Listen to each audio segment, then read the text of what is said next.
Hey, so guys, it's MugenLord here, and today I want to talk about something that's really alarming. It appears that the Halo series composer has said that the game industry is pretty much being bullied, and they feel as though if they don't pander to a certain crowd or a certain special interest group, is that they're going to pretty much be outed. So before we even dive into this video, make sure you hit the subscribe button and notification bell for more gaming content here on this channel. Now, I was given this article about almost over a week ago. I didn't jump on it right away because there was other content that I had to cover, and plus I wanted to make sure there was some even more details and more information. But some of you guys, or one of you guys on Twitter, had even posted not only an article, but you guys even sent me the video of the producer or the series composer of Halo talking about this. And this is very real. There are special interest groups behind the scenes that's pretty much like a mafia that's that's strangleholding these industries, these companies, to force them into be able to put these ideologies and put propaganda and a lot of entertainment that we consume today, especially to pretty much get into the minds of the younger generation. But we're going to move on to this article from Bounty into Comics. It says Halo series composer Marty O'Donnell says video game industry now pandering because they fear being on the wrong side of special interest groups who can be very loud and very annoying.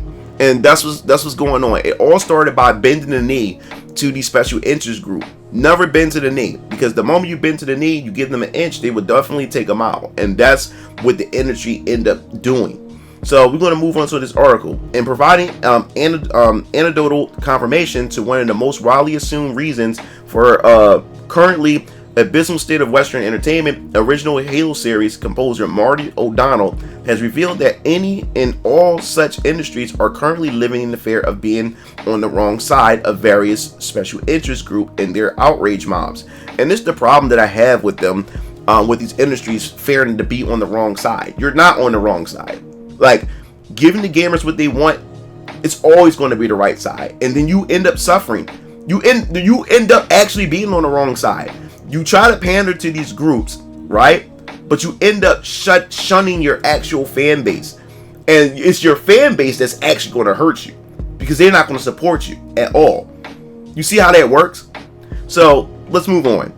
O'Donnell, whose talents helped to provide the soundtrack to each of the mainline Bungie developed Halo titles, spoke to the phenomena during a June 19th appearance on noted conservative commentator Andrew Chapados, Andrew Says podcast. So it says, following a general discussion about his current political campaign to represent Nevada in the House of Representatives, O'Donnell was eventually pressed by Chapados for those thoughts on the topic of DEI in video games, with the host inquiring, when you are involved in games, was representation on anybody's mind?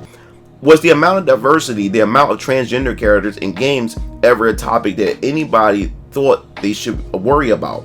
And that's the thing. That's what became the current state of video games, and not even just video games, politics, education, the workforce, everything.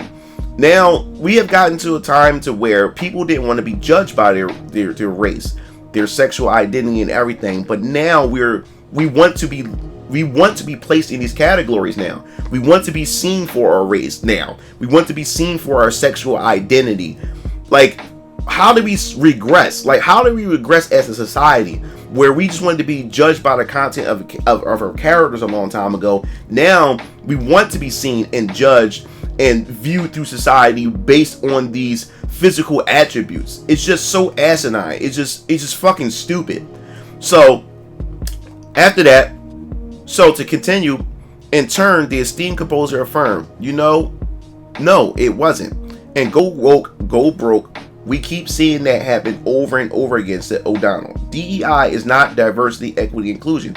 It is a code word for essentially a Marxist worldview of power structure. There's so many catchwords that are being injected into the conversation. Colonialization, decolonization, all these kinds of things. It is so far from what, especially in the entertainment business, what people should be worried about. Are you going to tell a good story? We've been saying this, guys. Are you going to make a good game? Are you going to do something that compels emotionally for people? That's fun for people. That's what creators should be concerned about. And I keep saying this. We all keep saying this. All I care about is the story is going to be good. I don't give a fuck about the character, color, sexual orientation, and any of those things. You know? And what developers are doing is they're marking off checkboxes. ESG money, all kinds of other things that they're doing so they can get that virtual pat on the backs. And they're allowing companies like Sweet Baby Inc., Black Girl Gamers, and many of these consulting companies to come in and dictate. And also, this is for them to make money. We haven't gotten around to the article or the news about Black Myth trying to be extorted from these companies and everything.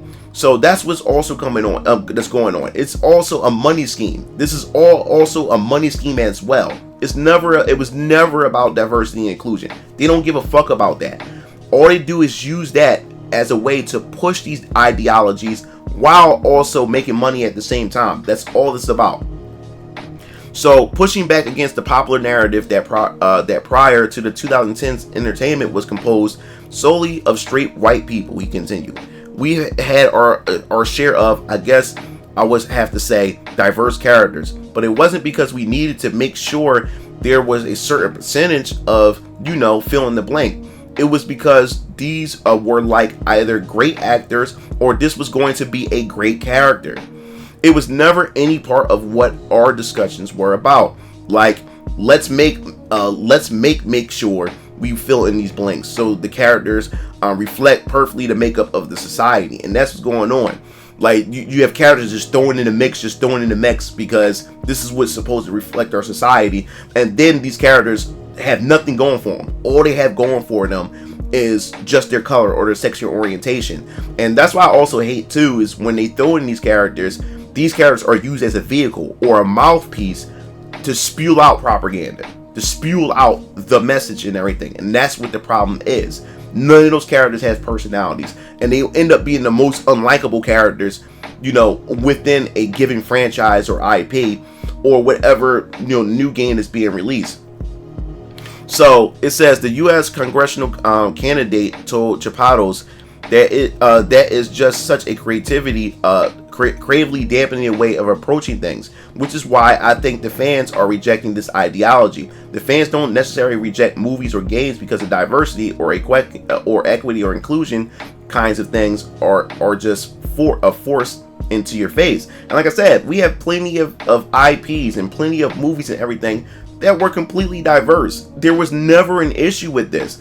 And it's crazy how these people on the woke side totally completely ignore history of gaming or ignore history of Hollywood, of some of these iconic franchises and series that had a diverse cast that resonated with people still to this very day. These legacies, especially the feminist movement, when they talk about, especially when we had Jennifer Lawrence talking about she was the first woman or something like that in the action, taking an action lead role, when she took on the Hunger Games. I remember when I was doing Hunger Games, nobody had ever put a woman in the lead of an action movie.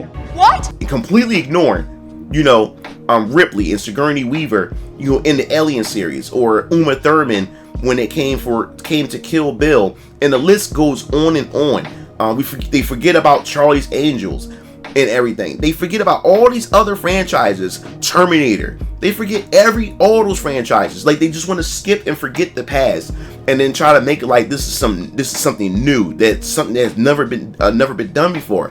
And a lot of people are falling for this, and they want you to forget those things so they can rewrite history the way they want to rewrite history. And we can't allow them to do that. That's why we always got to constantly keep reminding them and throwing it in their face, saying, no, you're not going to just pull the wool over my eyes. This is not true. And they want you to remember, they want to trick you like that.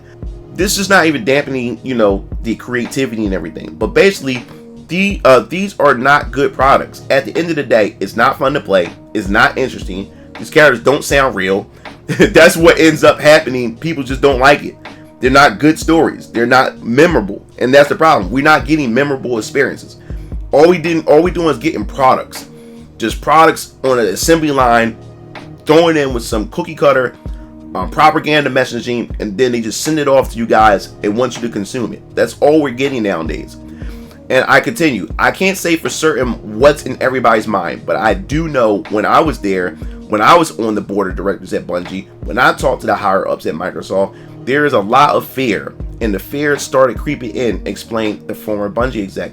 Their fear is that you're going to essentially get on the wrong side of some special interest groups who can be very, very loud and annoying. So let's placate to those people. So I would say fear is probably one of the biggest things.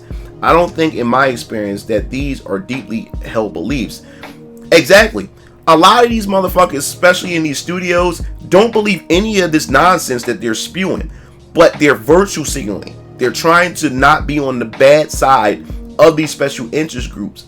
Because a lot of these celebrities that's talking this nonsense, and then you go look at their life and look at what they actually believe, they're very, very fucking hypocritical. A lot of them are fucking hypocrites, and that's what we see here. A lot of them don't believe this stuff. A lot of them really don't. But they don't want to lose their job, lose their livelihood, and they don't want to get the shitty end of the stick, or they don't, whatever dirt that they do have, they don't want it to be exposed. So now they're being blackmailed. That's all this is. High level blackmail within the industry. So, and this is an indictment against these kinds of people who end up running the companies, O'Donnell clarified. But I've rarely found people with strong moral character running the companies. Yes, we got nothing but weak, spineless people within the industry right now. Weak, spineless beta males who just allow these activists to come in and just run in all over them. There's no strong leadership. Being a leader is holding the foundation and holding integrity, holding morals and values for your company and for your employees to look up to and also to adopt. And none of the leadership has any spine, has any backbone to fight against this. And this is the result of what we got with modern gaming to this very day. So they tend to just go the way the wind blows, and it's going to take them a little while to realize that this is actually not helping their bottom line. It's not, because the fans don't want this shit, and fans are speaking with their wallets, and it's hurting them. There might be a few true believers out there, but it's few and far in between, in my opinion. It said, venting his own frustrations on the matter, the musician declared it doesn't make sense. Almost nobody who ends up being at the top level of entertainment companies actually ever made any entertainment.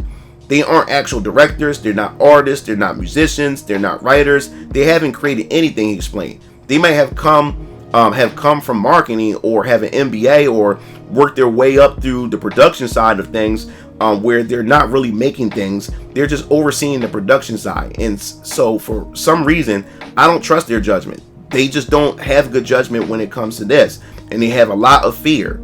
And that's the thing. Yes, a lot of them don't have hands on. They don't know that they're not really invested in the community or the gaming aspect at all. They don't know what gamers want. They don't know the culture or anything like that. They only look at everything from a business perspective instead of a cultural perspective that the gaming industry has. And this is where the disconnect comes in. And since they're thinking on the business aspect, they're thinking about, okay, how can we not step on the wrong toes and not hurt our bottom line, but end up hurting their bottom line by turning their backs on the fans. That's where the disconnect is at. So it says, next asked by Chapados whether he could personally remember an instance in which he was given industry exclusive force a game to conform to dominate narratives. O'Donnell informed his host, I started seeing it a little bit during Halo 2, which go back quite a ways. Damn, they talking about early 2000s, 2003. We were making Halo 2 in 2002. 2003, which was close enough after 9/11. And if you know the story of Halo, it was about a group of religious zealots that essentially will commit suicide to keep their religion going. The composer recalled, that's the character we had for the Covenant. That started making Microsoft a little bit nervous because they felt like there could be some backlash from the Muslim community in the Middle East, that maybe this could be some seen as an Islamic phobic. So all of a sudden we were being asked to be very careful about some names of people or references or phrases and things like that. So I started seeing that, and I thought, well, that's not necessarily unreasonable, because we weren't trying to do some sort of allegory about the political situation in the world that had to do with jihadists and all the rest of that. Yes, when the game was developed in 2002 or whatever, when the game was in development, no one knew that 9/11 was going to happen. This stuff was already in development, and So you can't fault them for that. So providing an example of just what changes Microsoft order of Bungie, O'Donnell noted, maybe you know this story, but one of our main characters, the Arbiter, was not originally named the Arbiter. During the whole time we were making Halo 2, the character's name was Dervish. We had recorded all the voices, I had directed all the actors, and everybody was using term Dervish. And then we found out, oh, this could be seen as an insult because there are Islamic religious figures known as diverses. So we had to change it. He ultimately admitted we were forced to change that name to a different name, so we came up with Arbiter. I was never really happy about it. I thought this is an artistic choice. Like, yeah, who would have thought that? You know, even me when I design stuff and I come up with names and stuff, and when I do come up with a name, just so happen when I look in the dictionary, or just so happen when I look it up on Google, just so happen that name does connect to a particular culture or something that could be seen as offensive, you know, in today's climate and stuff. And that's just crazy. This is what we had from the beginning. We were not trying to make any sort of political or religious comment. We had tons of religious imagery, the Ark, Halo, the Covenant. All these things are sort of imbued with religious terminology. So I didn't see why the Dervish was a problem, but we were forced to change that. I could see that being see that the bigger the product, the more fingers would be tied to mess things up. Exactly. You got more chiefs, you have more commanders that's in and had their hands in the cut of all this. So making a slight but relevant deviation from this topic, O'Donnell then noted, by the way, if your plot line deals with an evil white person or an evil corporation, you're fine. Like evil white guy, especially men in evil corporations, no problem. He told Chapados, you would never get pushback, and that's been around forever. And you can also be like, yeah, that makes the Christian hypocrites and bad people. That's easy. And yes, Christianity always gets stomped, while people ignore other religions or sympathize with other religions. But when it comes to the Christian faith, that gets all kinds of backlash. And then the whole thing with white men and corporation stuff, that has always been a thing. But now it's even more acceptable to have that, opposed to not having anybody else as villains. And I think this is also not good for society as well when it comes to that. Finally, bringing his thoughts on the topic to a close, O'Donnell ultimately noted it is going to be a while for this tide to pass through, and I agree with that too. And maybe withdraw, and we get back to, hey, let's just entertain people and creative people make what they want to make, and if you don't like it, just don't buy it. But the thought police is that is happening in the world is completely insane right now. Yes, it's going to take a minute before we get back to this. And I think the problem is that we have social media that allow these people to amplify their voice, to be able to talk more, because they're able to connect with so many people across the world.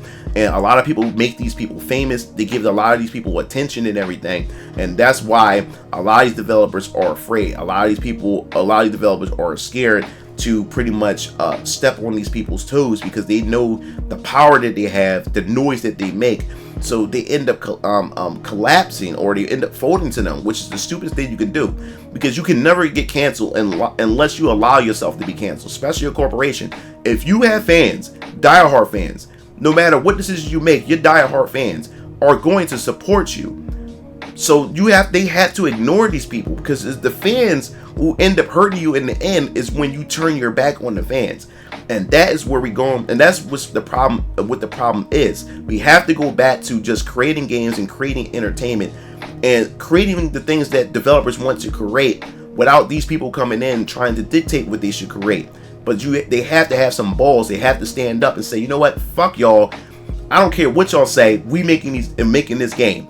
And when people see that, look at Stellar Blade. People was totally behind Stellar Blade, despite the backlash after the game released. People were totally behind Stellar Blade because of what the producer was saying, that we're going to do this, we're going to do that. We need more companies to come in and say, fuck y'all, we going to do what we want. You're not going to hold us hostage or hold us ransom to your demands. And I guarantee you, so many fans would throw money at you. Even people who never had any intentions on buying your game will buy your game, on the strength of that you stand on your integrity, you stand on your morals and values. So hopefully this is a lesson learned, or a lesson that developers need to hear, a message that developers need to hear. stand on your values, stand on your core values, and you will always stand out on top because you will always have fans behind you to support you. So that pretty much wraps up the video. If you enjoyed this video, definitely hit that like button, the subscribe button for more gaming content here on this channel. This is MugenLord signing off. See you game fiends later. Peace out.